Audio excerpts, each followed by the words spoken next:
नाम में मैं आप सबको वेलकम करता हूँ। आज विश्राम के दिन प्रभु का धन्यवाद करते हैं कि पिता परमेश्वर ने विश्राम दिन के दिन में हमें बैठने की हिम्मत और ताकत दिया और प्रार्थना में बैठे हैं। प्रभु को महिमा मिले आपके लिए। आओ आज वचन पढ़ेंगे निर्गमन 12 अध्याय उसकी 22। निर्गमन 12 की 22। और उसका लहू जो तसले में होगा उससे जूफा का एक गुच्छा डुबाकर उसी तसले में के लहू से द्वार के चौखट के सिरे और दोनों अलगों पर कुछ लगाना और भोर तक तुम में से कोई घर से बाहर न निकले। आमीन। अपनी आंखें बंद करें, प्रार्थना करें। स्वर्गीय पिता परमेश्वर, हम सारे मिलकर एक मन होकर प्रार्थना करते हैं। दयालु प्रभु यीशु, आज का जो वचन पिता परमेश्वर दिया आपने, उसके लिए हम आपका धन्यवाद करते हैं। प्रभु तेरी आत्मा ही अगुवाई करे, तेरी आत्मा ही बुलवाए। प्रभु मैं एक शब्द भी अपने ओर से ना बोलूं, गहरे गहरे भेद यहाँ पे उड़ेल तेरी आत्मा के अनुसार प्रभु जी बताया जाए, सिखा जाए, सब तेरी ओर से प्रभु। इससे तेरे बच्चों का घर सुरक्षित होने पाए, मदद कर, सहायता कर, अगुवाई कर प्रभु जी। प्रार्थना यीशु मसीह के नाम। हालेलुया। अभी हमने देखा गारा और मिट्टी का घर। निर्गमन 12 अध्याय उसकी 22 में हमने देखा कि परमेश्वर ने कहा तसले में जो लहू हो मेमने का, उस लहू को चौखाट के सिरे के ऊपर दाएं और बाएं लगाना। ये एक मकान के बारे में बताया गया है, एक भवन के बारे में बताया गया है। ये जो एक घर के बारे में बताया गया जिसमें हम सुरक्षित रहते हैं, अपने आप को महसूस करते हैं कि हम यहाँ पे सुरक्षित हैं। यह है गारा और मिट्टी का घर। दूसरा घर है दुष्ट आत्माओं का घर। इसमें ये घर को परमेश्वर ने बनाया, परंतु कब्जा किसने कर लिया? दुष्ट आत्माओं ने। इसमें वचन पढ़ेंगे हम। Glory to Jesus. जब अशुद्ध आत्मा मनुष्य में से निकल जाती है तो सूखी जगहों में विश्राम ढूंढती फिरती है और पाती नहीं। आगे तब कहती है मैं अपने उसी घर में जहाँ से निकली थी लौट जाऊंगी। हाँ, तो क्या कह रही है वहाँ पे वो? मैं उसी घर में लौट जाऊंगी। इसका मतलब क्या है? दुष्ट आत्माओं का एक घर होता है। दुष्ट आत्मा को शरीर चाहिए। वो मनुष्य जो परमेश्वर ने बनाया, इस मनुष्य को, इसके अंदर वो दुष्ट आत्माएं वास करती हैं। और अगर हम देखें वचन के अंदर तो परमेश्वर के बेटे बेटी जो प्रभु यीशु मसीह एक आदमी के अंदर से दुष्ट आत्माओं को निकाल रहा था, तो वो उसके अंदर लगभग 6000 के करीब दुष्ट आत्माएं थी। वो कहती कि मुझे हमारे घर में से ना निकाल, हमारे देश से ना निकाल। ये जो बॉडी है, ये परमेश्वर की दी हुई बॉडी है। इसके अंदर दुष्ट आत्माएं आती हैं। दुष्ट आत्माएं इसके ऊपर कब्जा करती हैं, दुष्ट आत्माएं इसके अंदर वास करती हैं और इस घर को गंदा कर देती है। कि बाइबल का वचन बताता है कि जब दुष्ट आत्माएं निकल जाती हैं, दोबारा से वो वापस आती हैं, उनको ठिकाना नहीं मिलता, तो उस घर को वो सूना, झाड़ा बुहारा पाती। यानी कि जब दुष्ट आत्मा निकल जाती तब वो घर साफ होता है। अदरवाइज वो घर क्या है? गंदा, घिनौना घर है। बाइबल का वचन भी बताता 9 अध्याय उसकी 33 में मत्ती में कि जब गूंगा कर देती है दुष्ट आत्माएं, बहरा करती है दुष्ट आत्माएं, अंधा करती है दुष्ट आत्माएं। क्या मतलब? देखो, परमेश्वर ने ये मंदिर बनाया, ये घर बनाया। परमेश्वर का वचन बताता है कि ये जो शरीर है परमेश्वर का मंदिर है। ये घर, ये परमेश्वर का मंदिर है। इसके अंदर परमेश्वर की आत्मा वास करती है। परंतु जब दुष्ट आत्मा वास करती है तो ये घर गंदा हो जाता है, बेढंगा हो जाता है। लूका रचित सुसमाचार को अगर हम देखें तो 13 अध्याय उसकी 16 में, तो एक स्त्री को 18 साल से दुष्ट आत्माओं ने बांध रखा था, कुबड़ा कर रखा था। इस कदर आप देखिए कितना, उसके 18 साल कहना आसान है, बताता है उसको पता होता है कि मेरी जिंदगी का कितना बड़ा हिस्सा खत्म हो चुका है। ये दुष्ट आत्माएं इस प्रकार से एक आदमी को कैप्चर कर देती हैं और उसकी जिंदगी को खराब कर देती हैं। और तीसरा इसके अंदर ही एक तीसरा पॉइंट है, लड़ाई क्लेश करती हैं। दुष्ट आत्माएं क्लेश करती, परिवार में एकता नहीं रहने देती, उस घर की जिंदगी को खराब कर देती हैं। चौथा पॉइंट, वो अगर अपनी स्वेच्छा से कुछ करना चाहे तो भी वह कुछ नहीं कर सकता। तो परमेश्वर के बेटे बेटियों, ये है दुष्ट आत्माओं का घर। पहला हमने देखा गारा मिट्टी का घर, दूसरा हमने देखा दुष्ट आत्माओं का घर, तीसरा हमने देखा जो परमेश्वर ने घर बनाया परंतु इंसानों का घर, जिसमें कौन कौन होता है? दादा दादी, माता पिता, बच्चे, कुटुंब के और सदस्य भी उस घर में होते हैं।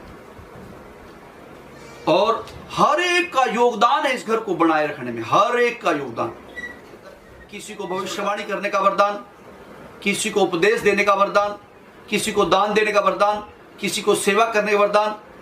तो ये जो वरदान है, ये क्या परमेश्वर की कलीसिया जो है क्या पाए? मजबूत हो जाए। उसी प्रकार से घर भी एक इकाई है, सबके योगदान के बिना ये घर मजबूत नहीं बनेगा। इसलिए इस घर को मजबूत बनाने के लिए सभी का कुछ न कुछ योगदान होता है। दादा दादी हो सकते हैं, बुजुर्ग हों, परंतु जब तक वो बैठे रहते हैं घर में, एक हम निश्चिंत होते हैं कि कोई न कोई घर की देखभाल करने वाला है। और अगर कोई भी बात, अगर खुशी की बात है, उसको हम दादा दादी के साथ शेयर करें तो हमारी खुशी का ठिकाना नहीं था, दादा दादी भी खुश होते हैं। अगर कोई दुख की बात हो तो दादा दादी भी दुखी होते हैं कि भैया देखो कैसी बड़ी बात आई, और वो तसल्ली देते हैं, और वो तसल्ली सच में एक शांतिदायक होती है। ये घर, इस घर को बनाने के लिए सभी का एक बड़ा योगदान है। और अगर इस घर को बालू पे बनाएंगे तो वो घर ढह जाएगा, गिर जाएगा, आंधी और बाढ़ को सहन नहीं कर पाएगा। ये आंधी और बाढ़ क्या चीज है? ये है कलेश, ये है समस्याएं। ये हमारे जीवन में काम करती हैं तो हमारी जिंदगी को खराब कर देती हैं, हमारी घर अच्छे हंसते हंसाते घर को नष्ट कर देती हैं। इसलिए ये घर कहाँ पे है? बालू के ऊपर। इस घर के अंदर परमेश्वर की सामर्थ्य नहीं होती, परमेश्वर का डर भय नहीं होता। हालेलुया। उसके बाद देखते हैं मरकुस रचित सुसमाचार अध्याय 3 उसके 25 में घर पर खतरा होता है। ऐसे एक इंसान ने चट्टान पे घर बनाया या बालू पे घर बनाया, उसकी 4 दीवारें हैं, 4 दीवारें, और उसकी दीवारों को ही कोई गिराना चाहता है, या वो आंधियां, वो बाढ़ उस घर को गिराना चाहती हैं ताकि वो घर खत्म हो जाए, नष्ट हो जाए। उसका तो कोई लाभ नहीं है, परंतु हमारा नुकसान होता है, हमारा नाश हो जाता है, हमारा हंसता खेलता घर दुख में बदल जाता है। तो ये कैसे ये घर खराब होता है, ये घर खतरे में कैसे है कि घर के लोगों में फूट होती है। घर के लोग एक दूसरे को अपना विरोधी समझते हैं। जब घर के लोग विरोधी समझेंगे तो उसमें एकता नहीं होगी, प्रेम नहीं होगा, शांति नहीं होगी, खुशी नहीं होगी, चेहरे पे हंसी नहीं होगी, तो यह घर स्थिर नहीं रहेगा। परमेश्वर का वचन भी बताता है मत्ती रचित सुसमाचार 10 अध्याय उसकी 36 के अंदर, घर के सदस्य वो घर स्थिर नहीं रहेगा। अगर घर के सदस्य ही उनके घर में फूट होगी तो यह घर सुरक्षित नहीं है। हालेलुया। तो परमेश्वर के बेटे बेटियों, इस बात पे ध्यान रखना, ये आंधी को, बाढ़ को, और बाढ़ की सामर्थ्य को, बाढ़ की शक्ति को, बाढ़ के जोर को, बाढ़ की ताकत को, बाढ़ के झोंके को सहन नहीं कर पाएगा। ये घर गिर जाएगा। चौथा घर जो है वो है परमेश्वर द्वारा बनाया गया घर। पढ़ेंगे इसमें वचन 2 शमूएल 7 अध्याय उसकी 11, ये वचन जरूर पढ़ेंगे हम। वरन उस समय से भी जब मैं अपनी प्रजा इस्राएल के ऊपर न्याय ठहराता था, और मैं तुझे तेरे समस्त शत्रुओं से विश्राम दूंगा। यहोवा तुझे यह भी बताता है कि यहोवा तेरा घर बनाए रखेगा। यहोवा वो घर, बाइबल का वचन है, जिस एक बुद्धिमान इंसान नहीं, बुद्धिमान इंसान वो जिसको परमेश्वर बुद्धि दे, और वो घर कहां बनाएगा? चट्टान के ऊपर बनाएगा। उसकी चारों दीवारें मजबूत होंगी, उसकी नींव मजबूत होगी। आंधी आएंगी, तूफान आएंगे, कुछ भी क्लेश आए, समस्याएं आए, परंतु उस घर को गिरा ना सकेंगे। परमेश्वर के बेटे बेटियों, अभी हमने देखा कि यहोवा जिस घर को बनाएगा वो घर स्थिर रहेगा। यानी कि हमारा परमेश्वर जिसका नाम यहोवा है, वो जिस घर को वो बनाएगा उसको कोई डिगा नहीं सकता, वो गिर नहीं सकता, वो तहस नहस नहीं होगा, क्योंकि उस घर को बनाने वाला कोई और नहीं है, जीवित परमेश्वर जिसका नाम यहोवा है। हालेलुया। दूसरा, प्रेरितों के काम अगर हम पढ़ें, उस घर के अंदर जिसको परमेश्वर बनाता है, जिस घर को परमेश्वर अपनी सामर्थ के द्वारा खड़ा करता है, उस घर के अंदर परमेश्वर का डर और भय होगा। प्रेरितों का 10 अध्याय उसकी 2 के अंदर साफ तौर पे लिखा गया है। जरा हम पढ़ेंगे इस वचन को। वह भक्त था और अपने सारे घराने समेत परमेश्वर से डरता था। हाँ, वो भक्त था, परमेश्वर के सारे घराने समेत। देखो उसके घर के अंदर सारे के सारे लोग, घर के सारे सदस्य, यही नहीं कि एक जना, यही नहीं 2 जने, बल्कि सारे के सारे परमेश्वर का डर और भय को मानते हैं। और वो घर किसका बना हुआ? परमेश्वर का बना हुआ है। वो घर कहां बना हुआ है? चट्टान के ऊपर बना हुआ है। उसको आंधी आएगी, तूफान आएंगी, कोई गिराने की कोशिश करेगा, एक विरोधी उसको नुकसान पहुंचाने की कोशिश करेगा, मगर तो वो घर को नुकसान नहीं पहुंचेगा। हालेलुया। क्योंकि उस घर में परमेश्वर का डर और भय है। और जो परमेश्वर का डर और भय मानता है, वो एक दूसरे का आदर भी करेंगे। उस घर में प्रेम भी होगा, आपस में पति पत्नी में प्रेम होगा, बच्चों में प्रेम होगा, दादा दादी के अंदर प्रेम होगा, दादा पोते के अंदर प्रेम होगा, बेटे माँ के अंदर प्रेम होगा, और सभी परिवार के अंदर एकता होगी। परमेश्वर का दिया हुआ वरदान यानी कि पवित्रता भी हमारे अंदर होगी। जिस घर को यहोवा बनाता है, वो घर चट्टान पे तो है ही है, साथ में उस घर के अंदर पवित्रता होगी। उस घर से परमेश्वर खुश होता है, उस घर में परमेश्वर आना चाहता है, उस घर में शांति होगी, उस घर में आनंद होगा, उस घर के अंदर परिवार के लोगों में हमेशा प्यार प्रेम होगा, भाईचारा होगा, एक दूसरे को समझेंगे, एक दूसरे की बातों की कदर करेंगे, एक दूसरे को आगे बढ़ाएंगे, और एक दूसरे की उन्नति का कारण होंगे। और ये सारा परिवार मिलके वो क्या करेंगे? परमेश्वर को खुश करेंगे। Glory to Jesus. तीसरा, प्रार्थना का घर होगा। वो क्या होगा? वो घर प्रार्थना का घर होगा। उसमें हमेशा प्रार्थना होती रहेगी। मत्ती सुसमाचार 21 अध्याय उसकी 13 में हम पढ़ेंगे। वो प्रार्थना का घर होगा। वहां पर दिन रात परमेश्वर की महिमा होगी। उस घर से परमेश्वर महिमा लेता होगा। अगर दुश्मन उस घर के ऊपर देखे भी गा तो परमेश्वर हालेलुया उसको अंधा करेगा। उस घर की तरफ कोई उंगली उठाएगा, परमेश्वर उससे पलटा देगा। उस घर को जो आशीष देगा वो आशीष पाएगा। जो उस घर को श्रापित, उस घर को नुकसान पहुंचाना सोचेगा, जो उस घर के लिए खड्डा खोदेगा, वो खुद गिर जाएगा। परमेश्वर के बेटे बेटियों, इसलिए प्रार्थना का घर, यह घर प्रार्थना का घर कहलाएगा। इस घर में परमेश्वर का डर और भय होगा। यह घर चट्टान पे होगा। इस घर में परमेश्वर की दी हुई आशीषें आएंगी। इस घर पे आंधी, बाढ़, कोई भी नुकसान करने वाली चीजें आएंगी, गिरा ना सकेंगी, क्योंकि उस घर के ऊपर, उस घर को बनाने वाला और कोई नहीं है, जीवित परमेश्वर है। हालेलुया। और अब हमने क्या करना है? हमारा कर्तव्य क्या है? अगर हम एक दादा दादी, माता पिता, बच्चों का मिलकर परिवार है, तो हमारा दायित्व है कि हम परमेश्वर को प्रथम स्थान दें। हमारा कर्तव्य यह है कि हम अपनी जिम्मेदारी को समझें, हम हमेशा प्रार्थना करें, हम परमेश्वर का डर और भय को मानें। हालेलुया। एक सबसे बड़ी बात मैं आपको बताता हूं, वो घर कभी नहीं डिगेगा जिस घर में लोगों का हृदय पश्चातापी हो। वचन पढ़ेंगे इसमें हम एक लूका रचित सुसमाचार 15 अध्याय उसकी 17 से लेकर 19 तक, जल्दी पढ़े।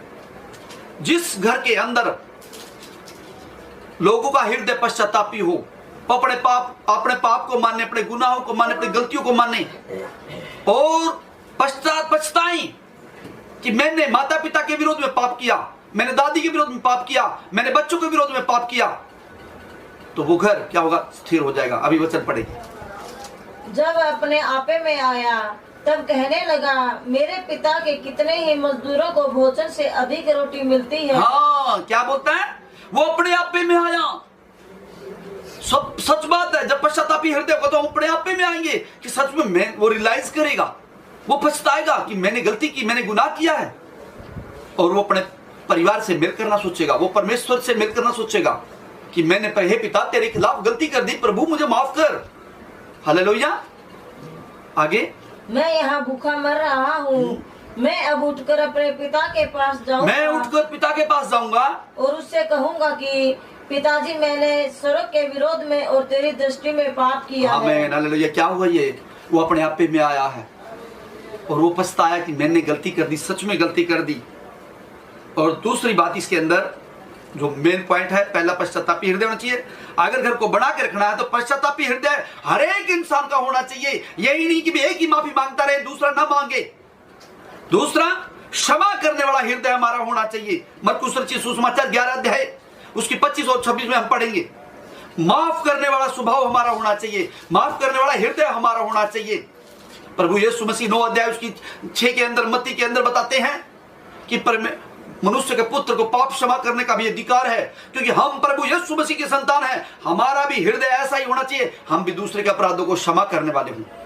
पढ़ेंगे वचन। और जब कभी तुम खड़े हुए प्रार्थना करते हो तो यदि तुम्हारे मन में किसी के प्रति कुछ विरोध हो तो क्षमा करो, इसलिए कि तुम्हारा स्वर्गीय पिता भी तुम्हारे अपराध क्षमा करे। आमीन, हालेलुया।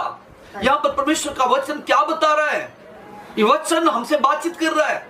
हमारा हृदय क्षमा करने वाला होना चाहिए। अगर हम अपने आप को देखते हैं, हम अगर सोचे कि भाई हमने कोई गलती नहीं की, हम माफी नहीं मांगेंगे, पश्चाताप नहीं करेंगे। प्रभु यीशु मसीह ने भी अपने अग्रदूत को जब धरती के ऊपर भेजा तो प्रभु यीशु मसीह ने यही कहा था उस अग्रदूत के द्वारा कि मन फिराओ, यानी पापों की माफी मांगो, गुनाहों से माफी मांगो। सब लोगों ने गुनाहों से माफी मांगी, परमेश्वर ने उनको क्षमा किया और उनके लिए एक रास्ता तैयार किया, स्वर्गीय रास्ता। जब हम परमेश्वर के लोग, जब हम एक परिवार को स्थिर करना चाहते हैं तो हमारा क्षमा करने वाला हृदय होना चाहिए। अगर मैं पूजा करने जा रहा हूं और मेरे भाई के मन में मेरे प्रति बैर है, या मेरे बच्चों के प्रति मेरे प्रति बैर है, या मैंने उनका कुछ बुरा किया है, या मैंने उनका हृदय दुखाया है, सबसे पहले परमेश्वर का वचन बाइबल के अंदर यह कहता है अपने भाई से मेल कर। जब हम मेल कर लेंगे और फिर प्रार्थना करेंगे तो हमारी प्रार्थना स्वीकार होगी, परमेश्वर खुश होगा। अगर हम पापों को क्षमा नहीं करते हैं, दूसरे के गुनाहों को क्षमा नहीं करते हैं, तो भूल जाएं कि हमारे अपराध क्षमा होंगे। मैं आपको एक छोटी सी कहानी सुनाता हूं। एक बार एक देनदार ने कुछ हजारों रुपए एक साहूकार को देने थे और साहूकार पास आके साहूकार ने कहा मेरे पैसे दे, मेरे जितने पैसे हैं जो तेरे पे जो तुझ पे आते हैं वो दे मेरे। तो उसने कहा कि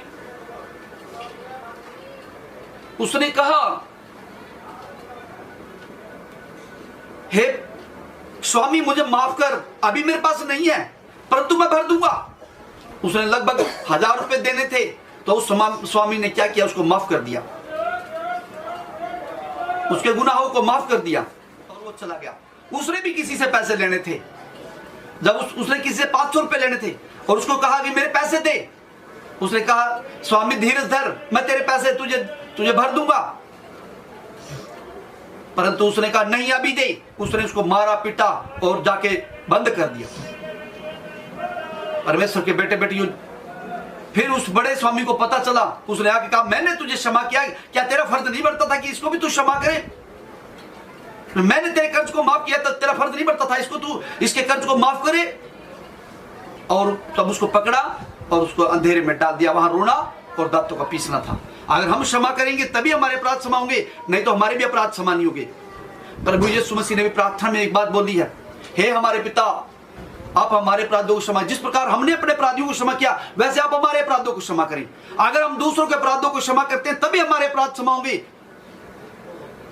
और परमेश्वर भी खुश होगा कि सच में मेरी आज्ञाओं को इसने माना और अपराधों को क्षमा किया। इसलिए कौन सी बात होनी चाहिए हमारे अंदर? एक परिवार को स्थिर करना है तो हमारे अंदर एक क्षमा करने वाला हृदय बहुत जरूरी है। तीसरा, ये घर के अंदर प्रार्थना डेली होना चाहिए। परमेश्वर का डर और भय मानने वाला परिवार होगा, परमेश्वर से बातचीत करने वाला हो। जब हम प्रार्थना करते हैं, परमेश्वर से बातचीत करते हैं, जो हमारे अंदर कमियां हैं वो हमको सुधारते हैं। हालेलुया। जब हमारे अंदर ये स्वभाव होगा, एक हमारा अच्छा घर होगा, तो उस अच्छे घर की पहचान क्या होगी? पढ़ेंगे वचन यूहन्ना की सुसमाचार 12 अध्याय उसकी 3 पढ़ेंगे। यूहन्ना की सुसमाचार 12 अध्याय उसकी 3। तब मरियम ने जटामासी का आधा सेर बहुमूल्य इत्र लेकर यीशु के पांव पर डाला और उसके बालों से उसके पांव पोंछे, और इत्र की सुगंध से घर सुगंधित हो गया। घर सुगंधित हो गया। जब एक अच्छा घर हो, परमेश्वर जिस घर को बनाता है और उस घर में डर और भय है, प्रार्थना का जीवन है, परमेश्वर की हर एक आज्ञाओं को मानते हैं, परमेश्वर को हम हमेशा प्रथम रखते हैं, उस घर के अंदर हालेलुया परिवार के सदस्यों के अंदर एक खुशबू होगा। वो एक दूसरे को उनकी प्यास होगी कि मैं अपने भाई को देखूं, मैं अपने बच्चे को देखूं, अपनी मम्मी को देखूं, अपनी दादी से बातचीत करूं, पापा से बातचीत करूं, आपस में मिलके रहेंगे। यही है वो खुशबू। इस जटामासी इत्र से हमारा घर महकना चाहिए। घर के अंदर एक खुशबू का माहौल होना चाहिए, सुगंधित खुशबू का। उस खुशबू को हम जब लें तो सच में हालेलुया घर में आने को दिल करे। ये ना हो कि घर में आए और भागने को दिल करे, ऐसा ना होने पाए। हालेलुया। दूसरी बात, घर के अंदर एक स्वतंत्रता होनी चाहिए। व्यवस्था 24 अध्याय उसकी 5 में साफ तौर पे बताया गया, घर के अंदर एक आजादी होना चाहिए। अगर घर के अंदर आजादी नहीं है तो परमेश्वर के बेटे बेटियों हमारा घर सही नहीं है। घर के अंदर आजादी होने, एक दूसरे को बोलने का अधिकार होना चाहिए, उसकी बातें समझें, अगर गलत बात है तो उसको प्यार से समझाएं। इसलिए आजादी हमारे घरों के अंदर बहुत जरूरी है, क्योंकि बाहर तो हमें कोई आजादी देता नहीं, परंतु अंदर घर के अंदर हमें आजादी है कि हम अपनी बातों को रख सके। परिवार के लोग अगर हमारी बातों को नहीं समझेंगे तो बाहर का कौन समझेगा? इसलिए हमें आजादी बहुत जरूरी है। तीसरी बात, इब्रानियों 3 की 3 और 4 हम जरूर पढ़ेंगे। क्योंकि यीशु मूसा से इतना बढ़कर महिमा के योग्य समझा गया है, जितना कि घर का बनाने वाला घर से। हाँ, घर का बनाने वाला। यहाँ पर घर का बनाने वाला कौन है? एक इंसान नहीं है। यहाँ के जो जितने भी घर के प्रत्येक सदस्य की जिम्मेदारी है कि घर को बनाए रखें, आजादी हो उनके घर, उनके अंदर एक दूसरे की बातों को समझें, एक दूसरे के जज्बात को समझें, ठेस ना पहुंचाएं। अगर किसी ने कोई बात कह दी उसको काटे ना, उसकी बात को पूरा सुने। अगर गलत बात है तो उसको प्यार के साथ में कहें, हे पापा तेरी ये बात गलत है, हे मम्मी तेरी ये बात गलत है, हे बेटा तेरी ये बात गलत है। परंतु कोई किसी का बुरा नहीं चाहता है, बुरा नहीं करना चाहता। हाँ, परंतु दुश्मन बुरा करना चाहता है। परंतु इस घर को बनाने वाला जो सभी लोग आदर के योग्य हैं। तो आगे पढ़ेंगे इस वचन को। क्योंकि हर एक घर का कोई न कोई बनाने वाला होता है, पर जिसने सब कुछ बनाया वह परमेश्वर है। आमीन। जिसने सब कुछ बनाया, इस घर, ये घर है हमारा। हालेलुया। हमारा घर कलीसिया प्रभु यीशु मसीह ने भी कहा, मेरे भाई बहन तो ये हैं जो मेरे पिता की आज्ञाओं को मानते हैं। इसलिए निचोड़ यही निकलता है कि यीशु मसीह के पास आए, यीशु मसीह से अपनी समस्याओं का समाधान ढूंढें, उसको कहें, पिता परमेश्वर मेरे घर के अंदर ये समस्या है, प्लीज मेरे घर का निवारण कीजिए, मेरे घर को सुरक्षित कीजिए। तब जो घर, ये घर तुम्हारा चट्टान पे परमेश्वर बनाएगा। उस घर में परमेश्वर का डर और भय होगा, उस घर में एक दूसरे का आदर होगा, उस घर में खुशबू होगी, उस घर में स्वतंत्रता होगी और परमेश्वर उस घर से महिमा पाएगा। हालेलुया। परमेश्वर तुम्हें इस वचन से आशीष दे।